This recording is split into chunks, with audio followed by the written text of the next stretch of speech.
Yung mga pina-follow nyo pa sa Facebook, may nakikita ka bang zero following na katulad ko? Ayan po. Ito po. Totoo ba na wala silang pina-follow? O baka hindi mo lang alam kung paano? Sundan mo lang po ito at tuturuan kita kung paano. Yan. Bagong lahat, ipapakita ko muna kung ilan na yung following ko or na-follow ko. Ayan po. Meron po akong 3.5k following. Ayan po. Ito po yung Facebook ko po guys. Tapos, i-check po natin guys kung makita ba nila ang 3.5k following. Yan po. Yan. Mayroon pa akong 3.5. Pagkatapos yan guys, punta tayo sa settings.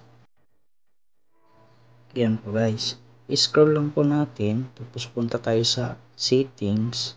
Ayan. Tapos, scroll po tayo. Hanapin po natin yung followers and public content. Ayan. Click lang po natin yan. Tapos, punta tayo sa who can see the people pages and less you follow. Ayan. Click lang po natin yan guys. Kung gusto natin ma-zero yung pina-follow natin or following guys sa ating profile. Ayan. Pag i-click po natin yung public guys, is palitan lang natin ng private. Or kung gusto mo sa friends na friends lang yung makakita sa following mo, pwede din. Pero para sa akin, only na lang po guys. Para hindi nila makita yung mga pina-follow mo. Yan.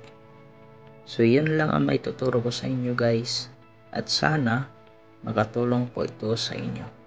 Salamat sa panonood. God bless.